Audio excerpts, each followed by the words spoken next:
사랑의 물결이 아버지의 마음이 이곳을 가득 덮으소서.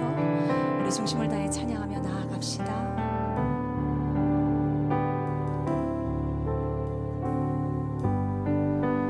내 영혼을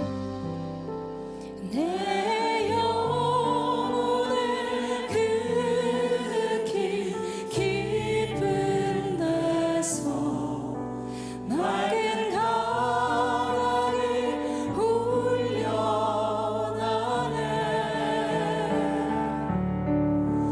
하늘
올려드립니다.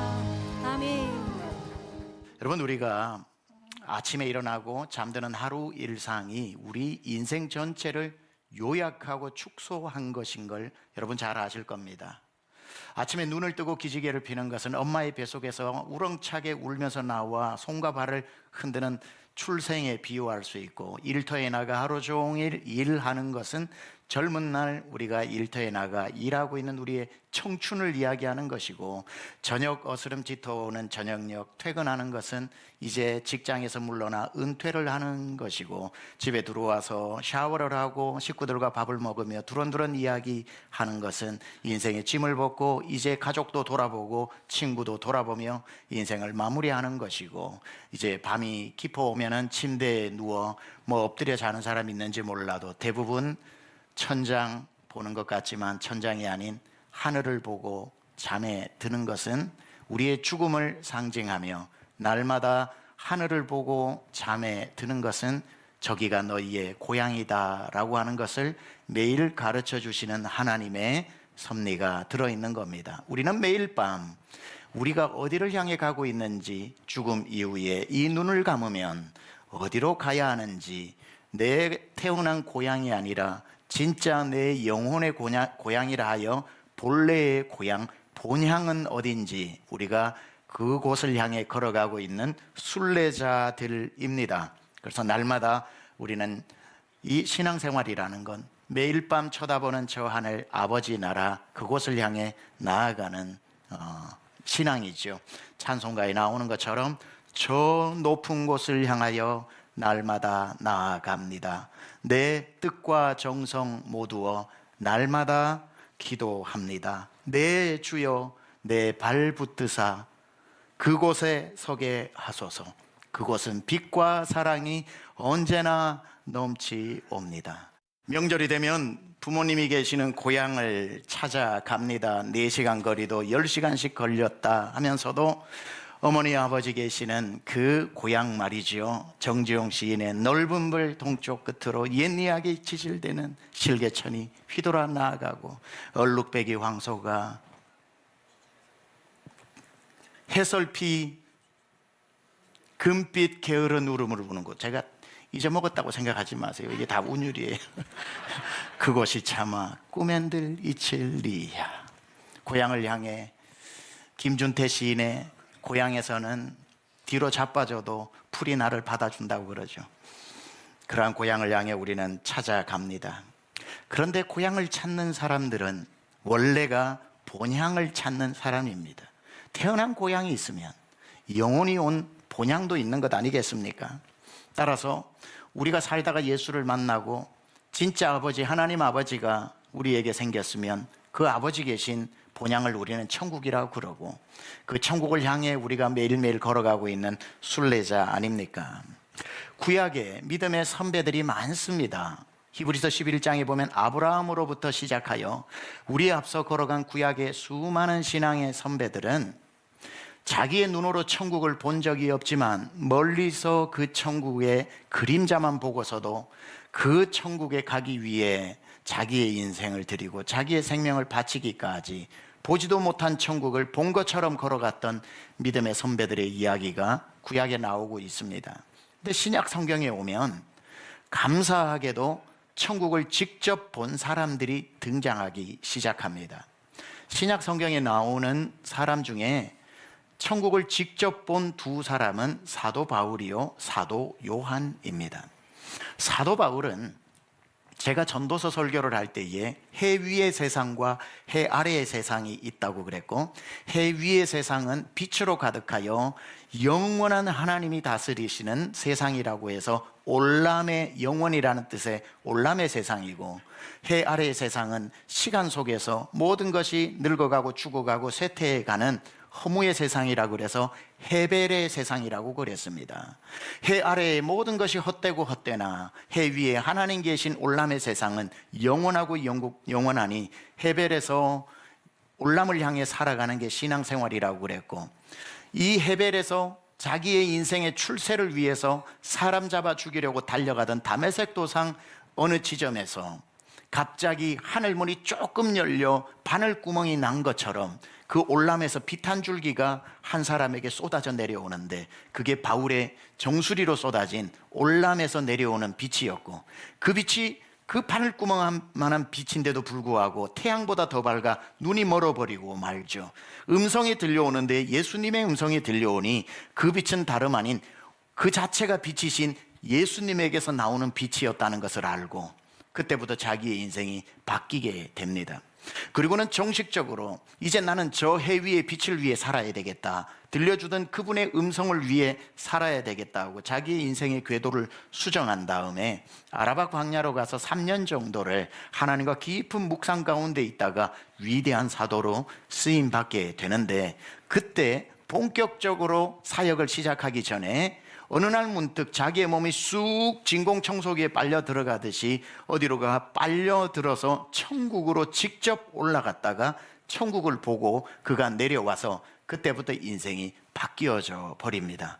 자기가 다녀온 천국에 대한 이야기를 삼자가 본 것처럼 이렇게 고린도후서 12장에 기록해 두고 있습니다. 내가 그리스도 안에 있는 한 사람을 아노니, 자기를 말하는 거예요. 그는 14년 전에, 이때가 예수님을 처음 만나고 사도로 부름받던 그 즈음을 말하는 겁니다. 셋째 하늘에 이끌려 간 자라, 이렇게 나오죠. 셋째 하늘이란 우리가 개역 한글 성경 때는 3층 천이라고 했고, 지금 개역 개정 성경은 풀어서 셋째 하늘이라고 하는데, 우리가 숨쉬고 살고 있는 이 대기권을 첫째 하늘 1층 천이라고 그러고, 대기권 밖으로 나아가면 우주가 있죠. 우주를 둘째 하늘 또는 2층 천이라고 그러고, 우주가 끝나면 끝이 아니라 우주 밖에 하나님의 나라, 하나님이 다스리는 나라를 셋째 하늘 천국이라고, 3층 천이라고 이야기하고 있는데, 바울이 어느 날 대기권을 벗어 우주를 벗어나 셋째 하늘에 다녀왔다, 이 말이죠.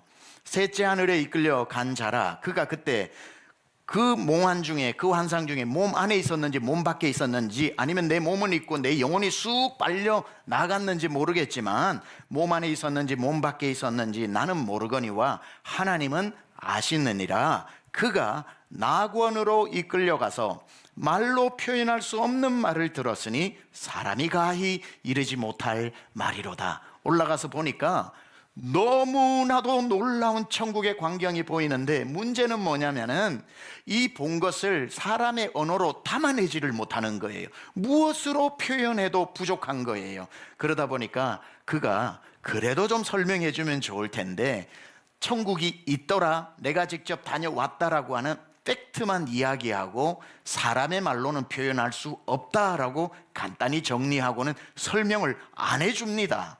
그래서 아쉽긴 하지만 확실한 건 천국이 있다, 내가 갔다 왔다, 그건 말로 표현할 수 없는 어마어마하게 좋은 것이다 라고 표현함으로써 천국을 우리에게 가르쳐 주지요. 근데 제가 어림짐작해 보건대 그가 가서 수많은 것을 봤겠지만 그 중에 그의 궤적을 살펴보면 그곳에서 하나님이 또 한 가지를 보여주신 것 같아요. 네가 나를 위해 살면 너에게 줄 상이 이것이다 하고 자기의 상을 보고 온 것 같아요. 그리고는 그의 인생이 바뀌면서 늘 했던 말이 뭡니까? 나는 그때 내게 보여준 그 부르심의 상을 위해서 달려가노라 라고 말했죠. 천국에 여러분의 상이 기다리고 있다는 겁니다. 자, 이렇게 직접 갔다가 오면서 아무 거기에 대한 설명이 없는 사도 바울이 있다면 또 한 분이 천국을 본 사람이 있는데, 그는 천국을 가지 않고 대신 하늘문이 자동문처럼 열려 천국을 직접 여기서 보고 자세히 기록한 사람이 있습니다.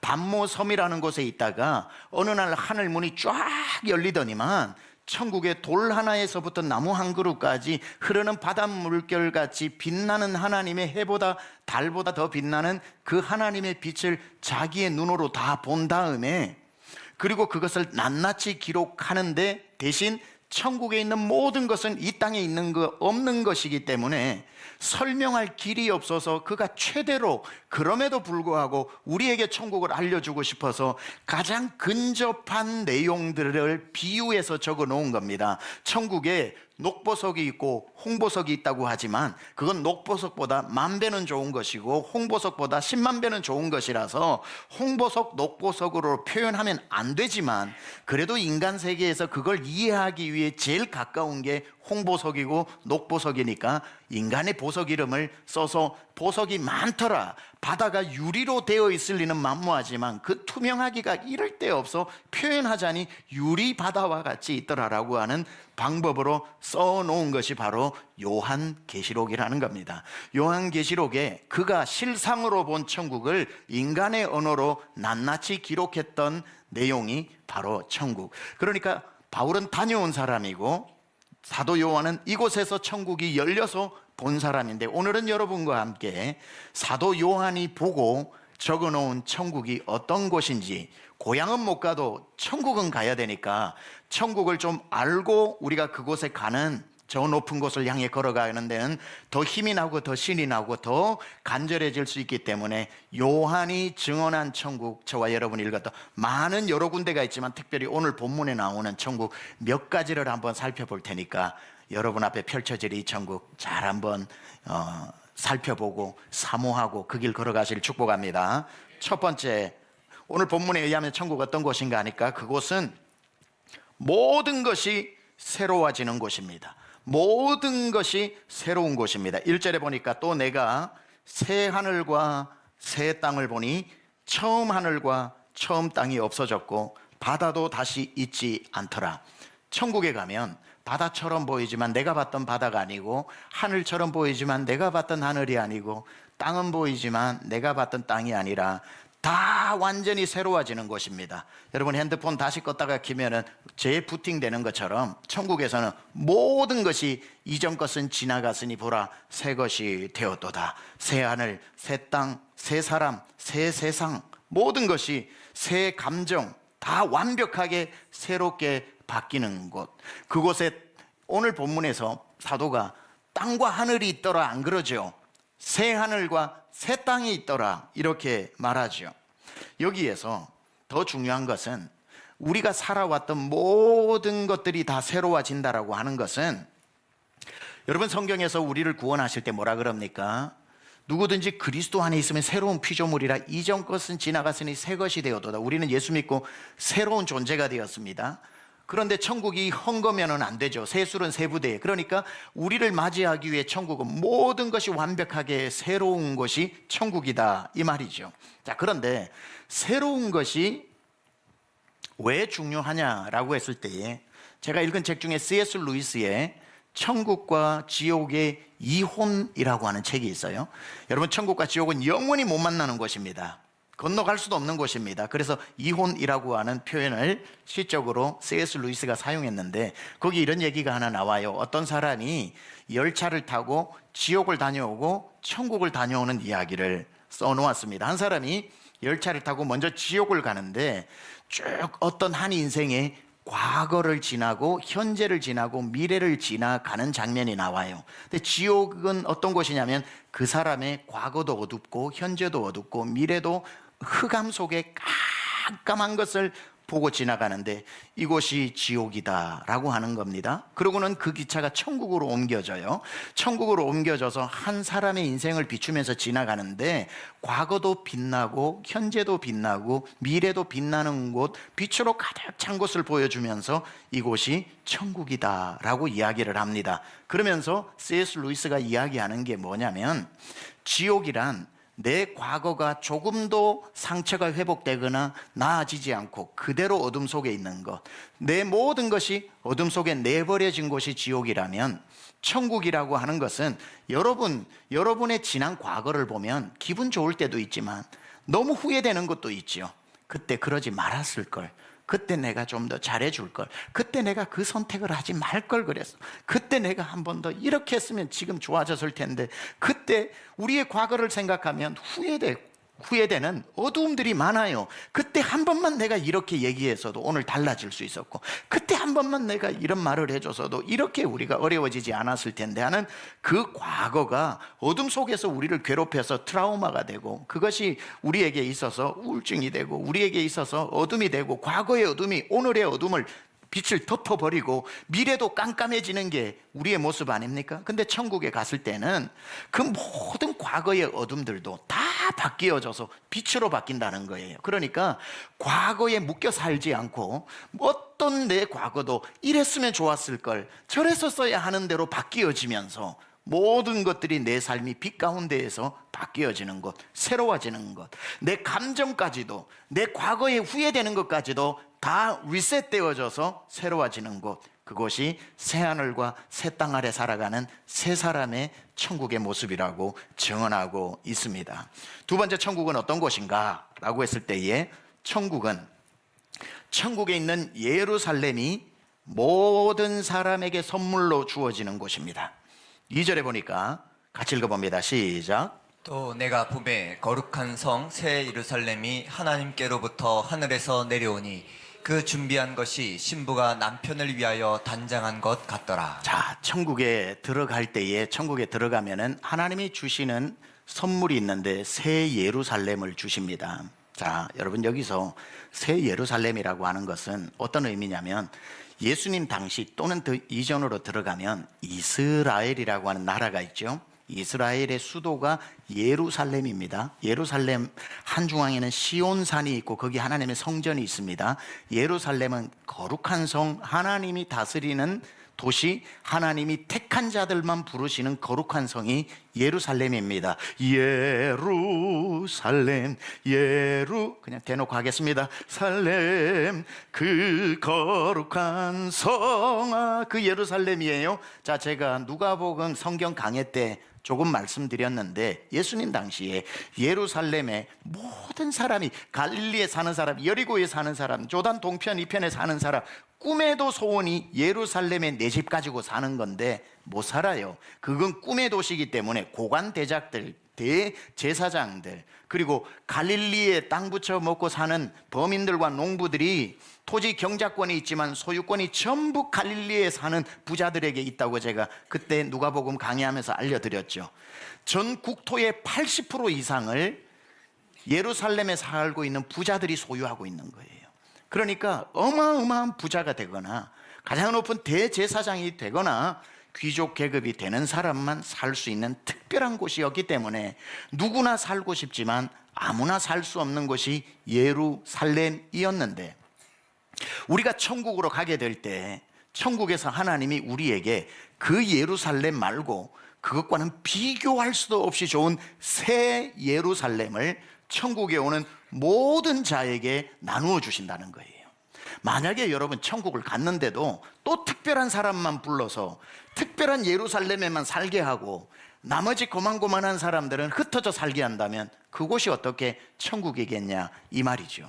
자, 그러니까 여러분, 사람이 산다는 데는 세 가지 조건이 있어야 됩니다. 국토가 있어야 돼요. 나라죠, 나라. 그러니까 우리가 천국이라고 할 때 천국 나라잖아, 그렇죠? 그럼 나라라고 여러분이 나라에서 그냥 사는 게 아니라 사는 동네가 있겠죠. 여러분이 지금 서울에 살고 있는 것처럼 우리가 가게 되면 우리에게 주어지는 도시가 있는데 그곳이 어디냐면 예루살렘이죠. 그 예루살렘에, 서울에 있어도 서울에 집이 있어야 되죠. 우리가 천국 예루살렘에서 사는 곳이 어디냐면 장막이라고 하는 우리 집이 있다, 이 말이죠. 그러니까 우리가 천국 나라로 들어가서 예루살렘 도시에 살면서 하나님이 만들어주신 장막에 거하게 되는 것, 이게 장차 우리가 천국 가서 살게 되는 것이고, 요한복음 14장에 보면 예수님이 지금 뭐하고 계시냐면, 내가 천국으로 가서 너희 처소를 예비하러 가노니 너희 처소를 예비하면 내가 다시 와서 너희를 데리고 나 있는 곳으로 인도하리라 말씀하셨죠. 그러니까 예수님이 지금 여러분의 집을 짓고 계시는 거예요. 천국의 예루살렘 도시 안에 여러분 거할 장막을 짓고 계시는 거, 그곳에 가서 우리는 살게 된다는 겁니다. 그러니 지혜 있는 사람은 여러분 기도하실 때에 예수님한테 방을 이렇게 만들어 달라고 그렇게 하시고, 나는 거실 넓게 좋다고 얘기하시고, 그게 뭐든지 간에 하나님은 우리의 처소를 예비하고 계시는 것, 얼마나 멋집니까? 그 2000년 전 예루살렘은 있는 사람들에게만 주어져 살 수 있었다면, 천국에서 만나는 그 예루살렘은 천국에 들어오는 모든 자에게 주시는 새 예루살렘, The New Jerusalem, 새로운 예루살렘을 주신다는 겁니다. 여러분, 천국의 예루살렘의 여러분 장막 주소는 알아야죠. 늘 말씀드리잖아요. 여러분이 어차피 우리가 죽음 이후에 한 번 죽는 것은 사람에게 정해진 것인데, 예수 믿는 사람은 천국으로 가고 예수 안 믿는 사람 지옥 가는 거 다 아시죠. 그래서 한 번 죽는 것은 사람에게 정해진 것이나 그 위에 심판이 있다고 했는데, 조금 더 자세히 말씀드리면 예수 믿는 사람은 심판대로 안 가고 시상대로 가는 것이고, 예수 안 믿는 사람은 심판대로 가서 지옥으로 가는 것이기 때문에, 우리 강남중앙권속 한 분도 빠짐없이 다 예수 믿고 누구나 가는 죽음을 넘어 진짜 영원히 사는 시상대로 가기를 축원합니다. 그래서 우린 주소를 알아야 된다고 늘 말씀드리잖아요. 지옥 주소는 하늘나라 지옥군 죽으면 다가리 4444번지고, 우리가 가야 할 것은 하늘나라 천국군 믿으면 다살리 1004번지라고 했는데, 주소 잘못 적어놨다가 심판대로 가지 말고 새 천국에, 새 예루살렘에 여러분의 장막의 주소를 정확히 찾아서 가실 수 있기를 축원합니다. 세 번째 보니까 그 집에 살 때, 하나님이 주신 나라에, 하나님 만드신 도시에, 하나님 만들어주신 그 집에 살 때에 어떤 일이 일어나는가 보니까, 그때부터 그 사람에게는 사망도 없고 질병도 없고 애통하는 소리도 없고 곡하는 소리도 없는 곳이 바로 천국이다, 이 말이죠. 4절에 보니까 모든 눈물을 그 눈에서 닦아 주시니 다시는 사망이 없고 애통하는 것이나 곡하는 것이나 아픈 것이 다시 있지 아니하리니 처음 것들은 다 지나갔음이로라. 천국에 들어갈 때에 하나님 나라 예루살렘, 여러분 집에 들어가기 전에 우리 주님이 제일 먼저 하시는 일이 뭐냐면, 우리를 생명수 강으로 인도하여 샤워를 시켜 주십니다. 밖에 나가서 하루 종일 일하고 들어오면 샤워하듯이 말이죠. 세상 가운데 예수 믿느라 흘린 눈물 닦아주시고, 주의 일을 위해 땀 흘리느라 땀을 닦아주시면서 우리를 깨끗하게 씻기어 천국의 옷, 세마포 옷을 입혀 우리를 위해 예비해 준 그 집으로 데리고 들어가시니, 그 집에 사는 동안 우는 일이 없고 죽을 일이 없고 곡할 일이 없다, 이 말이죠. 그게 계시록 7장 17절에 이렇게 말씀합니다. 이는 보좌 가운데 계신 어린 양이 그들의 목자가 되사 생명수 샘으로 인도하시고, 하나님께서 그들의 눈에서 모든 눈물을 씻어 주실 것임이라. 깨끗하게 씻어서 예루살렘, 그렇게 살고 싶었던 예루살렘, 예루살렘, 예루살렘, 그 거룩한 성아, 하나님이 다 들어오라고 주실 때 들어가면서 우리 무슨 노래를 불러요? 호산나, 호산나, 호산나, 호산, 이렇게 하고 들어가는 거예요. 이제 그러고 들어가는. 여러분, 우리가 이 땅에 살면서 울 일이 얼마나 많고 곡할 일이 얼마나 많고, 그렇죠? 자, 여러분, 우리가 이 세상이라고 하는 거 짧게 설명하면요, 지옥도 아니고 천국도 아니기 때문에 지옥의 감정, 천국의 감정이 섞여서 버무려져서 사는 게 이 땅입니다. 그러니 참 묘해요. 아침에는 세상 다 얻은 듯이 기쁘다가 저녁 되면 울 일이 생겨요. 아침 기분 저녁까지 못 가고, 웃음 뒤에 울음이 오고, 울음 뒤에 또 위로가 와요. 이 정도면 뭐든지 할 수 있을 것 같아서 계단도 뛰어 올라가다가 넘어져 깨지면 또 병원에 누워 있어서 건강 뒤에 아픔이 오고, 이 삶이라는 게 계속 기쁜 게 없고, 기쁘다가도 또 슬픔이 오다가, 또 나는 끝났나 보다 싶으면 잠시 하나님 햇살같이 비춰주시는 또 위로가 있어서 살 힘이 생기고, 버무려져 있는 이 세상이 우리가 살아가는 세상인데, 이 감정 가지고 살다가 죽고 난 뒤에 심판대로 가고 시상대로 갈 때 이 감정이 쫙 나뉘어집니다. 쫙 나뉘어져서 이 세상에서 우리를 울게 만들고 죽게 만들고 탄식하게 만들고 분쟁하게 만들고 하던 모든 감정들은 심판대로 가서 지옥으로 가게 됩니다. 근데 우리가 이 세상에 살 때 기쁨과 행복과 감사와 찬송과 건강과 이 모든 감정은 시상대로 가서 천국으로 가게 됩니다. 그러니 천국에 가면 이 세상에 날 괴롭히던 감정이 없고, 지옥으로 가면 이 세상에 잠시 주던 위로가 없는 곳입니다. 완전히 통곡과 완전히 눈물과 완전히 사망만 있는 곳이 지옥이고, 그것 하나 없이 기쁨과 감사와 절대 행복이 있는 곳이 천국이라는 말이죠. 그래서 혹시나 우리가 이 세상 살 때도 아무리 힘들어도 버틸 수 있는 건 조그만한 희망 때문에 오늘 힘들어도 내일은 해가 뜰 거야, 바람과 함께 사라지다 영화 보면은 그 마지막에 내일에 해가 뜰 거야 이러고 끝나잖아요. 사람이 아무리 절망이 있어도 내일에 뜨는 태양 때문에 버틴다고 하지만 지옥이라고 하는 것은 조그만한 희망과 조그만한 햇빛도 없는 곳이기 때문에 절대 절망만 있어요. 모든 희망을 버려라. 지옥은 딴 게 아니에요. 내일은 좋아질 거야 라는 희망이 전혀 없는 여기에 들어가는 자요, 살다 보면 살만할 것이라고 하는 모든 희망을 버려라. 아무것도 없는 곳이 지옥이고, 반대로 말하자면 여기에 들어온, 천국 들어갈 땐 여기에 들어오는 자요, 모든 절망을 버려라. 영원한 기쁨만, 영원한 빛만 있는 곳이 천국이다 이 말이죠. 영원한 사망, 질병, 고통 없는 천국이 우리를 기다리고 있다는 겁니다. 마지막으로 천국이 오늘 본문의 말씀에 의하면 어떤 곳이냐 하니 절대적 만족이 있는 곳이다 이렇게 나와요. 6절 같이 읽어봅니다. 시작. 또 내게 말씀하시되 이루었도다. 나는 알파와 오메가요 처음과 마지막이라. 내가 생명수 샘물을 목마른 자에게 값없이 주리니. 목마른 자에게 값없이 주리니, 목마른 자를 해갈시켜주고 목마름을 없이 해주는 곳이 천국이다. 목마름은 왜 생기는가? 불만족 때문에 생기는 거거든요. 천국은 목마르지 않는 곳이랍니다. 다시 목마르지 않는 곳이래요. 다른 표현으로 하자면은 목마를 일이 없다는 건 모든 게 만족되어진다는 뜻입니다. 만족되면 목마름이 없습니다. 여러분, 우리가 왜 목마르냐면 pursuing, desiring, 우리가 추구하는 것이 채워지지 않으니까 계속 추구하는 거 아닙니까? 그렇죠? 이 땅은 모든 것이 목마르고 목마르고 목마른 세상입니다.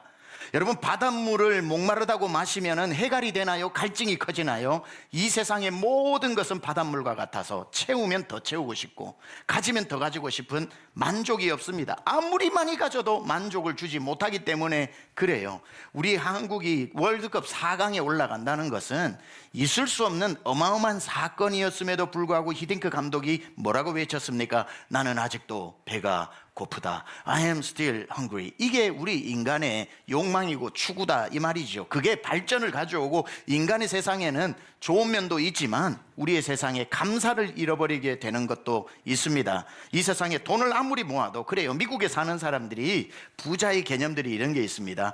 사람이 살다가 그냥 월세에 살다가 자기 집을 사면 성공하고 그래도 안정이 되니까 집을 가지면 감사하면서 살아야 되는데 집을 사면 그 다음에는 별장을 사고 싶어요. 그래서 집 있는 사람들끼리 모이다가 별장을 사면 별장 있는 사람들끼리 모여가지고 나는 별장이 저기에 알래스카에 있고 나는 덴버 콜로라도에 있고 나는 플로리다에 있고 이렇게 이야기를 합니다. 그럼 별장 있는 사람들끼리 얘기할 때 그러면 별장에서 그 주변으로 말은 뭘 타고 다니냐고 그래요.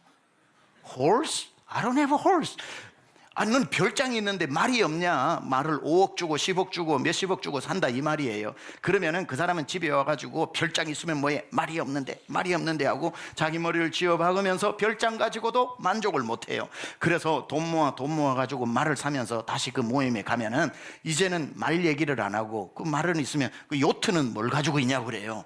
요트, I don't have a yacht. 그러면 야, 넌 요트도 없으면서 이런 모임에 끼냐? 요트가 보통 보면 100억이 넘고 1000억짜리도 있고 이렇거든요. 그럼 집에 가가지고 말 있으면 뭐해? 요트가 없는데 돈을 모아가지고 요트를 사가지고 요트 가진 사람들끼리 모여서 이야기를 하면 대화가 통할 줄 알았는데 이번엔 요트 얘기 하나도 안 하고 뭐라고 그러냐면은 프라이빗 젯, 개인 비행기는 어느 회사 걸 샀냐고 그래요. 나 개인 비행기 없는데 야 비행기도 없으면서 이런 모임이 오냐 그래요. 씩씩거리면서 집에 가가 머리를 쥐어박는데 비행기도 없는 나는 죽어야 돼. 비행기도 없는 나는 죽어야 돼. 사람의 욕망이라는 게 가지고 있으면 누리고 싶고 가지고 있으면 감사한 줄 모르고 그렇게 살아가는 겁니다. 동장 되면 구청장 되고 싶고 구청장 되면 시장 되고 싶고 시장 되면 대통령 되고 싶고 대통령 되면 장기 집권하고 싶고 그런 겁니다. 이 세상의 모든 것들 중에 만족이 어딨냐고요. 지금 여러분이 추구하면서 난 큰 욕심 없어 이것만 되면 돼 할 것 같죠. 그거 돼보세요. 그 다음 또 바로 생각이 납니다. 목마릅니다. 왜냐하면은 내가 자족하는 마음이 없어서가 아니라 그게 만족을 안 주기 때문에 그래요. 그럼 천국 가서 왜 만족하냐면은, 그래 천국까지 왔는데 모든 것에 만족하고 살자, 내 마음을 고쳐 먹어서가 아니라 주어지는 게 나를 완벽하게 만들어 버려요. 아무 욕심이 안 들게 만드는 완벽한 것들로 내게 주어지는 것이 천국이기 때문에 절대 만족이 이루어지는 곳입니다. 이 세상의 기쁨은 시간과 기쁨이 반비례하죠. 아무리 좋은 것도 시간 앞에 기쁨이 덜해집니다. 옷을 사도 집을 사도 시간의 기쁨은 반비례해서 나중에는 좋은 게 좋은 건 줄도 모르게 되는 거죠. 만약에 천국이 그렇다면 문제죠. 아무리 좋아도 살면서 시시해지면 천국 아니겠죠. 아무리 나빠도 시간 아래 있으면 지옥이 살다 보면 지옥도 살만하다 그러면 지옥 아니겠죠. 좋은데도 좋은 건 모르면 지옥이 되고 나쁜 것도 나쁜 건 모르면 천국이 되면 한 100년 살면은 지옥이 천국 되고 천국이 지옥 되면 곤란하겠죠. 그래서 이 땅에는 시간 앞에 감정이 쇠퇴되지만 천국은 시간의 흐름이 없기 때문에 왜 천국이 천국일 수밖에 없냐면 첫날 들어갔을 때 그 기쁨이 시간을 타지 않기 때문에 영원히 그 질량으로 그 크기로 계속 기쁜 거예요. 늘 기쁜 거예요. 시간 앞에 절대로 익숙해지거나 이게 보통인 것처럼 시시해지지 않는 영원한 행복, 영원한 기쁨, 영원한 즐거움이 있는 곳이 천국이고, 지옥으로 가면 곤란해지죠. 첫날의 고통이 익숙해지면 참을만 할 텐데 첫날에 참을 수 없는 고통이 시간이었기 때문에 영원한 고통이 이루어지니까 절대로 들어가서 살 수 없는 곳이 지옥이다 이 말입니다. 그러니까 천국에 갔는데 처음에는 좋다가 다른 걸 찾고 다른 걸 찾는 것이 아니라 주어지는 것이 너무나도 만족스러워서 천국을 뭐라고 표현하냐면 다시는 목마름이 없겠고, 이렇게 말합니다. 말씀 마무리합니다. 우리는 지금 이 명절에 고향도 생각하지만 여러분하고 한번 이 즈음에 천국 생각해 보자고 말씀 준비했습니다. 알래스카 강에서 태어난 연어가 태어나서 1년 그 하천에서 자라고 난 뒤에 수천 킬로로 태평양 바다로 나아가서 4년을 살아갑니다. 4년 동안 수십만 킬로를 헤엄치고 다니면서 살다가 죽기 전 6개월을 다시 헤엄쳐서 돌아오는데 몸 안에 내비게이션이 있는 것도 아닌데 정확하게 자기가 태어난 그 강줄기로 돌아옵니다. 돌아와서 알을 낳고 산란을 하고 2주 만에 죽게 됩니다. 우리의 인생을 보여주는 거죠. 우리는 본향이라는 게 있습니다. 태어났으면 갈 곳이 있다는 뜻입니다. 우리가 이 세상에 헤엄치고 살다가도 반드시 돌아가야 할 아버지의 품, 우리를 기다리시는 하나님, 육신의 아버지는 없어도 영의 아버지 하나님은 본향에서 우리를 기다리고 있으니 강남중앙 권석 중에 단 한 명도 신앙생활하다가 낙심하다가 낭망하다가 실패하여 본향에 들어가지 못하는 사람이 없이 우리 모두 우리를 기다리시는, 고향은 비록 못 가도 천국은 다 들어갈 수 있는 복된 우리 권속되기를 우리 주 예수 그리스도 이름으로 축원합니다.